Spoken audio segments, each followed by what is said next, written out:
울산광역교통의 새로운 중심축이 될 동해선이 오는 28일 전면 개통합니다. 태화강역을 중심으로 광역전철과 고속철이 드나들면서 교통망의 대변화는 물론 주거, 관광과 산업 분야의 지각 변동을 예고하고 있습니다. 코로나19로 어려움을 겪는 기업들에게 정부가 주는 고용유지 지원금이 줄줄 새고 있습니다. 2년 가까이 3억 원이 넘는 고용유지 지원금을 부정수급한 전세버스 업체를 고발합니다. 대출 규제와 금리 인상이 겹치며 울산 지역 집값 상승세는 한풀 꺾인 반면 전세값은 고공행진을 이어가고 있는 것으로 나타났습니다. 학교와 기초지자체가 아이들의 교육을 함께 책임지는 공교육 모델이 서로 나눔 교육지구인데요. 울산의 5개 구군 모두가 서로 나눔 교육지구를 운영하게 됐습니다.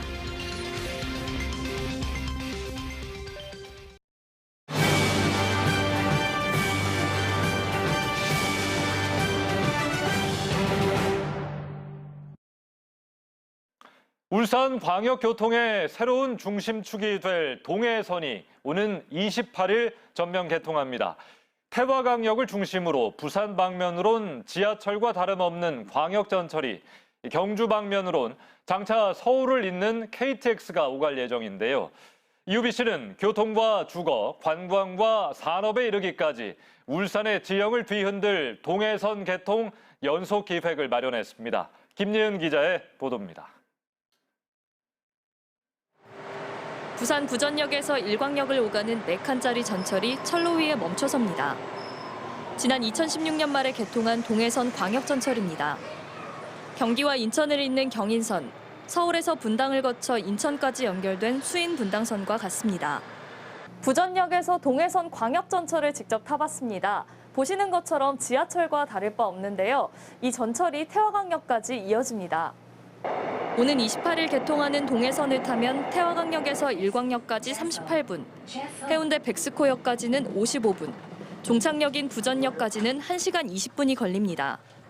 울산에 살다가 부산으로 이사 왔는데 울산까지 연장된다면 친구들이랑 원래 부산에서만 놀다가 이제 울산에도 가끔 놀러 가고.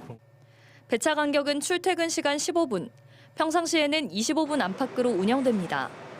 기본 요금은 1,300원으로 태화강역부터 부전역까지 전 구간 이용 시 2,500원이 들어 기존 무궁화호보다 저렴하게 이용할 수 있습니다. 또 시속 200km로 달리는 준고속 열차 KTX 이음은 포항에서 신경주역과 부굴산역을 거쳐서 태화강역까지 내려옵니다. 중앙선 단절 구간 공사도 마무리되면 서울 청량리역까지 연결돼 새로운 서울행 KTX 노선이 탄생합니다. 특히 오는 2023년 이후엔 부산에서 출발한 광역전철이 태화강역을 지나 부굴산역까지 드나들면서 울산의 철도 시대를 활짝 열어젖힐 전망입니다. UBC 뉴스 김예은입니다. 울산의 한 도심에서 마약을 투약한 50대 대리기사가 환각 상태로 난동을 피우다 경찰에 붙잡혔습니다. 필로폰 1회분을 투약했는데 지인에게 손쉽게 마약을 구한 걸로 밝혀졌습니다. 배윤주 기자의 단독 보도입니다. 한겨울 맨발에 외투도 입지 않은 남성을 순찰차가 쫓아옵니다. 경찰이 출동한 걸 아는지 모르는지 한 손으로 코를 잡고 헤맵니다. 경찰들이 애워싸 진정시켜보지만 뿌리치고 주저앉습니다. 나 좀 살려주세요. 누가 내 죽이려고 해요. 계속 맨발로 뛰댕기는 길 왔다 갔다 하니까 내 사람들이 감히 이제 그 사람을 그걸 하지를 못하는 게 막 미꾸라지 거친가 막 뛰댕기는 길에 막. 거리를 활보하며 40여 분간 소란을 피우던 남성은 이곳에서 출동한 경찰에 붙잡혔습니다. 경찰에 붙잡힌 55살 A씨는 대리기사이자 일용직 노동자. 난동을 피우기 2시간 전 자신의 집에서 필로폰을 투약했다고 경찰에 진술했습니다. 1회 투약분인 0.03g, 20만 원어치 양으로 평소 자주 통화하는 지인 B씨에게 직접 받은 것으로 파악됐습니다. A씨는 과거 마약 투약 혐의로 실형을 선고받은 전과도 있는 걸로 조사됐습니다. 경찰은 A씨에 대해 마약류 관리법 위반 혐의로 구속영장을 신청하고 A씨에게 마약을 건넨 B씨의 행방을 뒤쫓고 있습니다. UBC 뉴스 배윤주입니다. 학교와 기초지자체가 아이들의 교육을 함께 책임지는 공교육 모델을 서로 나눔 교육지구라고 부릅니다. 울산에서도 동구를 끝으로 5개 구군 모두 서로 나눔 교육지구를 운영하게 됐습니다. 김익형 기자입니다. 시골 공방에서 목공 수업을 받는 어린이들과 학부모들. 목공 선생님 역시 학부모인데 학교 밖 수업에 학생은 물론 학부모의 반응도 아주 좋습니다. 선생님들이나 다른 마을 공동체 운영하시는 분들이 다 신경을 써주시니까 이런 혜택이 돌아온다고 생각을 합니다. 좋은 곳이에요. 시교육청과 동구가 이 같은 마을 공동체 교육을 구군 단위로 넓힌 서로 나눔 교육지구 협약을 체결했습니다. 이에 따라 두 기관은 각각 2억 원의 예산을 들여 4개 분야, 11개 사업을 함께 추진하기로 했습니다. 초등학생 진로 체험과 지역사회와 함께하는 문화예술체험, 학년 전환기 징검다리 프로그램 등 특히 동구는 5개 구군 가운데 유일하게 공공문예회관이 없기 때문에 현대중공업이 운영하는 현대예술관을 학생들의 문화예술체험 공간으로 활용하기로 했습니다. 동구가 마지막으로 합류하면서 울산에선 5개 구군과의 서로 나눔 교육지구 협약이 모두 완료됐습니다. 우리 아이들이 학교에서뿐만 아니라 동구 지역 곳곳에서 좋은 그런 또 교육을 받을 수 있도록 하는 그런 계기가 될 거라고 생각을 합니다.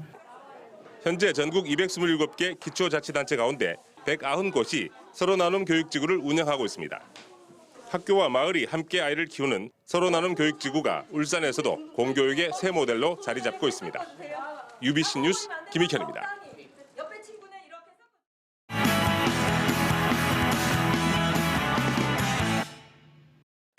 뉴스플러스입니다. 지역의 고령 인구가 급격하게 늘고 있는 가운데 울산시가 오늘 노인 친화 복지 정책을 발표했습니다. 시는 내년부터 경로식당의 급식 지원 단가를 500원 올리고 냉난방기 전기료 77억 원을 지원하는 한편 양질의 노인층 일자리도 14,000개까지 늘릴 계획입니다. 또 현재 공사 중인 시립 노인복지관과 공립 치매 전담형 요양시설 등도 조기 완공하겠다고 밝혔습니다. 대출 규제와 금리 인상까지 겹치며 울산 지역 집값 상승세는 한풀 꺾인 반면 전세값은 고공행진을 이어가고 있는 것으로 나타났습니다. 부동산 플랫폼 직방에 따르면 올 11월까지 울산의 아파트 매매가 상승률은 10.1%로 전국 평균 상승률 13.7%를 밑돈 것으로 분석됐습니다.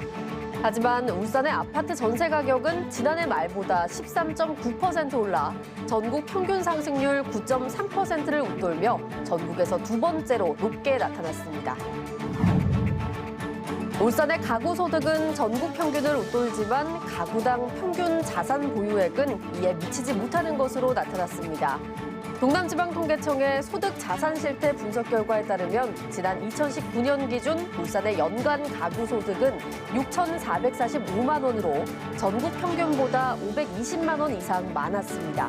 하지만 지난 2020년 3월 기준 울산의 평균 자산 보유액은 3억 9,420만 원으로 전국 평균보다 5,100만 원 이상 적은 것으로 조사됐습니다. 북구 산업로 확장 공사 가운데 신답 삼거리에서 중산 교차로까지 3.2km 구간이 오늘 저녁 8시부터 개통됐습니다. 이번 부분 개통은 산업로 확장 공사를 시작한 지 5년 만입니다. 산업로 확장 공사는 북구 신답교에서 경주시 경계까지의 4.63km 구간을 왕복 6차로로 확장하는 것으로 총 사업비 974억 원이 투입돼 내년 3월 전면 개통될 예정입니다. 오늘 울산에서는 코로나19 신규 확진자 48명이 발생했습니다. 중구 성안제일교회 관련 확진자가 3명, 울산 열린교회 2명, 남구 친척모임 관련 확진자가 1명씩 늘었고 인근 지역 확진자 등 기존 확진자와 접촉한 걸로 나타났습니다. 나머지 15명은 감염 경로를 조사받고 있습니다. 암모니아를 기반으로 청정수소를 생산하는 국책 실증 사업이 울산에서 시행됩니다.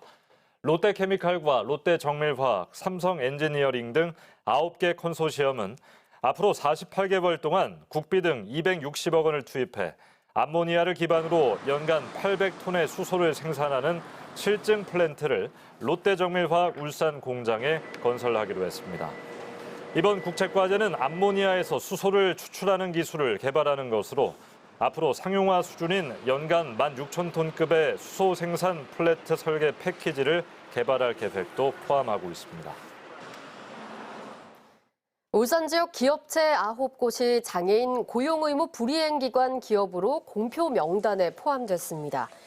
고용노동부에 따르면 현대 ENT는 장애인 고용 의무 인원이 30명임에도 불구하고 장애인 근로자가 6명에 불과했고 GS엔텍은 고용 의무 인원 9명에 1명만 채용한 것으로 나타났습니다. 이 밖에 울산대학교 산학협력단과 동의산업 등 전국 515곳 가운데 울산에선 9곳이 명단 공표 대상에 포함됐습니다. 제1회 울산국제영화제가 닷새간의 일정을 마치고 오늘 막을 내렸습니다. 울산 문화예술회관 등 6개 상영관에서 열린 이번 영화제는 20개국 82편의 영화가 상영됐고 관람객 2,700여 명이 다녀간 것으로 집계됐습니다. 폐막 시상식에서는 시 지원 사업으로 제작된 남인리 감독의 수미 작품상을 받았습니다. 제18회 랑제 문화장학상 시상식이 오늘 중구 성안동 대한적십자사 울산지사에서 열렸습니다. 이 자리에서 허은영 울산연극협회장과 김청옥 대한적십자사 울산지사 운영위원, 그리고 장성환 한국자유총연맹 울산시 지부 사무처장 등 수상자 3명이 시상대에 올랐습니다. 김철 전 상공회의소 회장이 사제를 출연해 설립한 랑제 문화장학재단에서는 매년 울산의 문화예술과 봉사 분야 유공자 3명을 선정해 최대 1,000만 원의 경여금을 지급하며 이와 별도로 지역 학생 4명에 대해 300만 원씩의 장학금도 지원합니다. SK이노베이션 노사는 오늘 시청을 찾아 중소협력사를 위한 행복지원금 2억 2천만 원을 전달했습니다. 지원금은 SK이노베이션 노사 공동 1% 상생기금을 모아 마련했으며 25개 사내협력사 직원 2,200명에게 1인당 10만 원씩의 온누리 상품권으로 지급됩니다. SK이노베이션은 올해 공동근로복지기금 6억 원과 협력사 출연금 1억여 원 등 공동근로복지기금 15억 4천여만 원을 조성했습니다.